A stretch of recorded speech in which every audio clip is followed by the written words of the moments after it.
Odiseo o Ulises, según la versión latina, es el gran protagonista de una de las sagas épicas más grandes de la historia de la humanidad.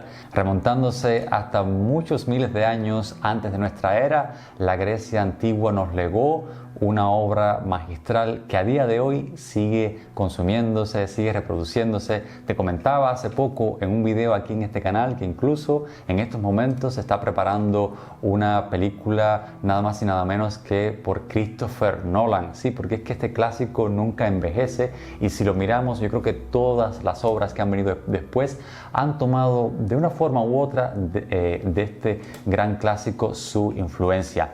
Y hoy que quiero hablarte acerca de uno de los grandes personajes de Tolkien, también, bueno, pues no es la excepción.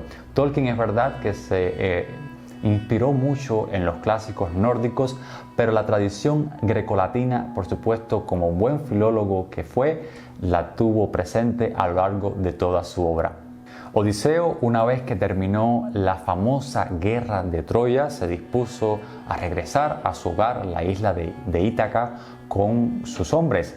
Pero realmente aquí ocurrió algo que no te voy a contar ahora porque lo tengo preparado para otro video.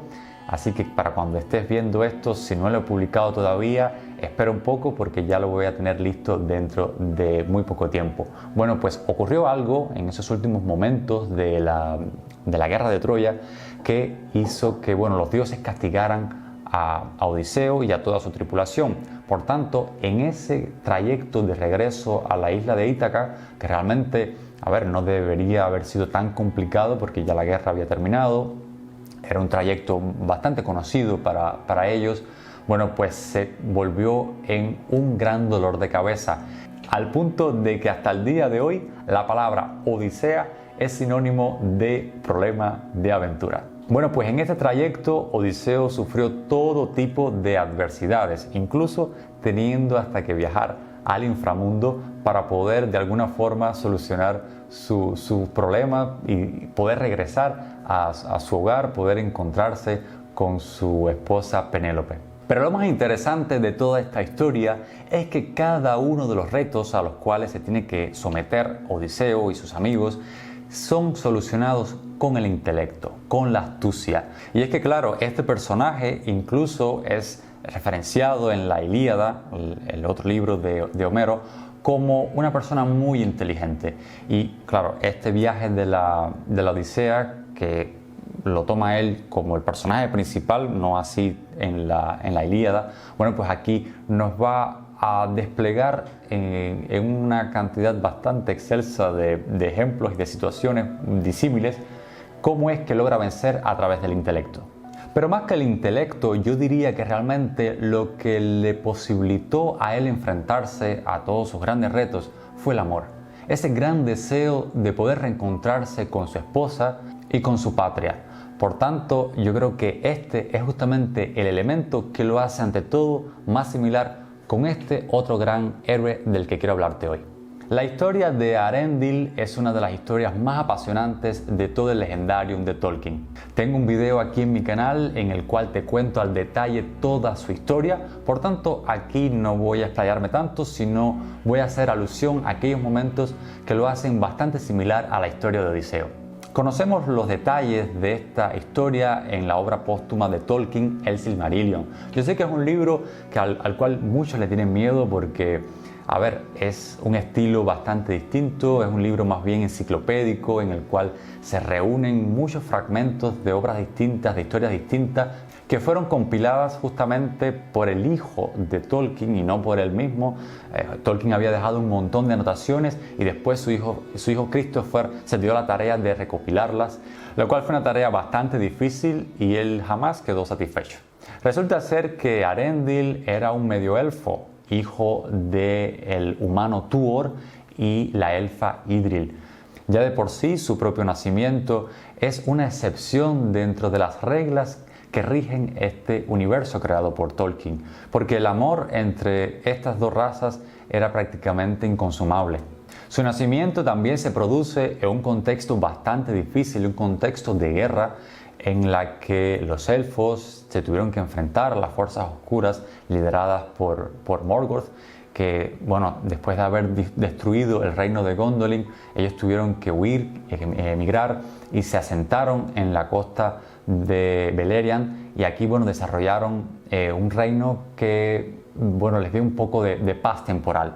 Y aquí estamos viendo un símil bastante poderoso, que es eso, el de la guerra, cómo ambos personajes surgen a partir de un contexto de guerra, porque sí, si bien Odiseo ya era adulto cuando tiene lugar la guerra de Troya, bueno, realmente él estaba en su casa tranquilo con su mujer, apenas había nacido su hijo Telémaco, y en el caso de Arendil, bueno, sí nació en el contexto fruto de una situación bastante compleja para los elfos en la Tierra Media. O sea que ambos son empujados a un contexto de inestabilidad. La única forma de salir adelante es imponiéndose a los retos que te plantea el destino. Pero sin adentrarme mucho en la propia historia de Arendil, porque bueno, como te decía, lo puedes ver en este otro video que te dejo aquí en mi canal. El punto es que Arendil se da cuenta de que la única forma de poder ponerle fin a todas las amenazas de los suyos en la Tierra Media es ir a suplicar ayuda a los Valar. De este modo, con la ayuda de Círdan, el carpintero de barcos, y después de otros amigos que decidieron acompañarlo en esta travesía, decidió cruzar los mares en busca de las tierras imperecederas, ese paraíso en el cual vivían los elfos junto a los Valar, junto a sus dioses. Como sabemos, eso es algo imposible, bueno, al menos hasta que él lo intentara, porque después de una travesía muy difícil, cuando incluso ya había desistido y pensaba regresar, bueno, pues se le apareció su mujer en forma de ave, trayéndole el Silmaril, esa joya luminosa creada por Fëanor. Bueno, pues ella le dijo que los habían atacado y que lo más probable era que sus hijos gemelos Elrond y Elros habían muerto. Por tanto, sin nada que perder, volvió a intentarlo, y entonces esta vez sí pudo llegar a las tierras imperecederas. Entonces aquí volvemos a encontrarnos con varios elementos comunes para ambos héroes. Ante todo tenemos el mar, esas travesías por zonas, por mares, por territorios inhóspitos a los cuales tienen que llegar con algún objetivo. En el caso de Odiseo, bueno, pues regresar a su tierra natal. En el caso de Arendil, dejar su tierra natal para poder salvarla, pero ambos tienen que cruzar mares inhóspitos, atravesar dificultades muy grandes con tal de cumplir su misión.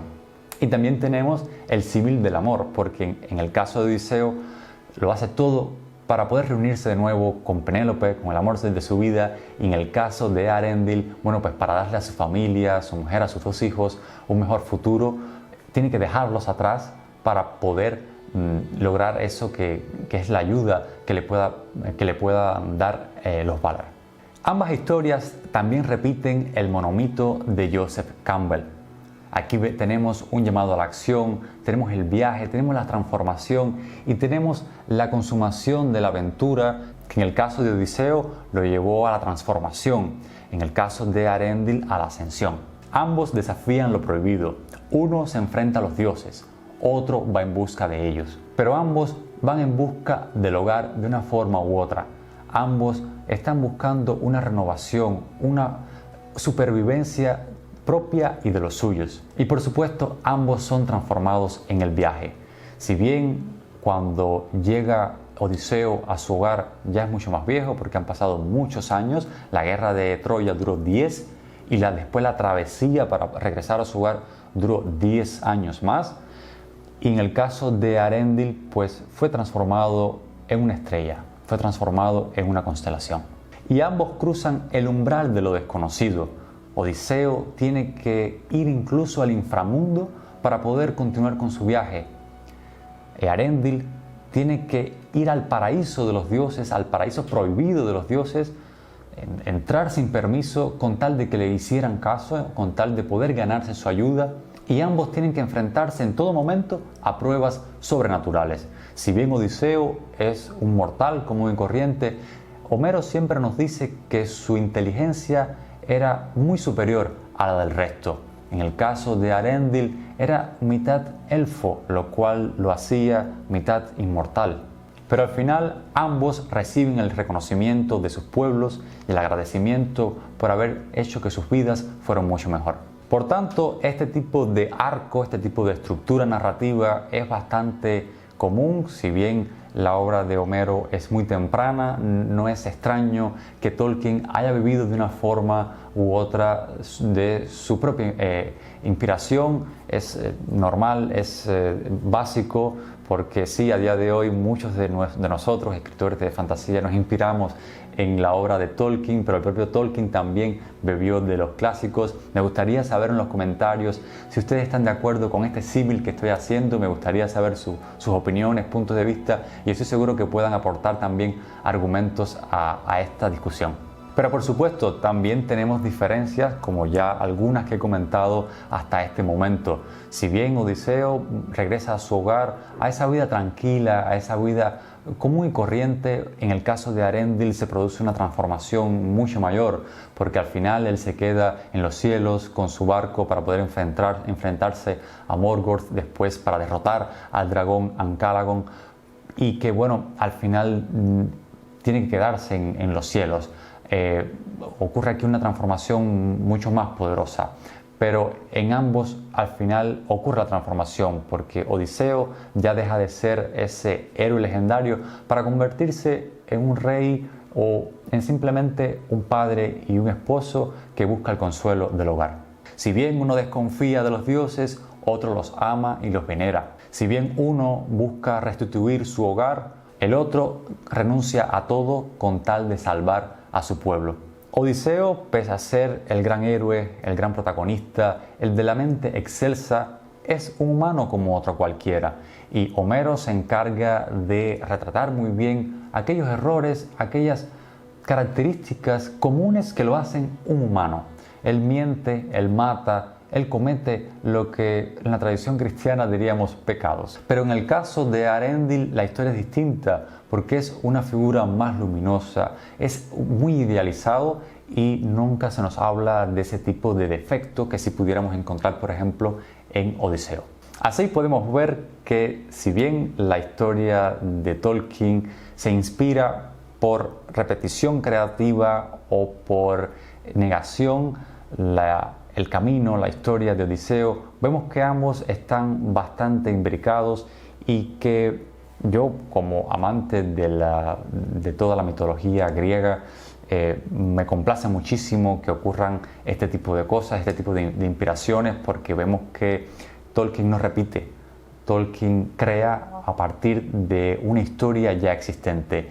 Y yo creo que para todo escritor eso sería un gran reto, que de cumplirse, claro, pudiera llevar a un éxito bastante bueno de cara a la recepción que le puedan dar los lectores. Esta es una pequeña reflexión que quería compartir contigo, y una forma de ir también imbricando estas grandes sagas de las cuales te hablo aquí en mi canal. De momento te he hablado más de la obra del Legendarium de Tolkien, pero ya poco a poco te voy introduciendo otras grandes sagas, tanto de la épica antigua como de la fantasía épica, que bueno, las disfruto, y yo estoy seguro que a ti también te gustan, y que bueno, espero poder hacer buenos videos para que disfrutemos todos juntos de estas historias, aunque ya las hayamos leído, pero reflexionar sobre ellas siempre será algo muy positivo para todos nosotros. Pues nada, yo soy Andrei Villarens y te invito a quedarte aquí en mi canal para seguir hablando de las grandes sagas de la fantasía.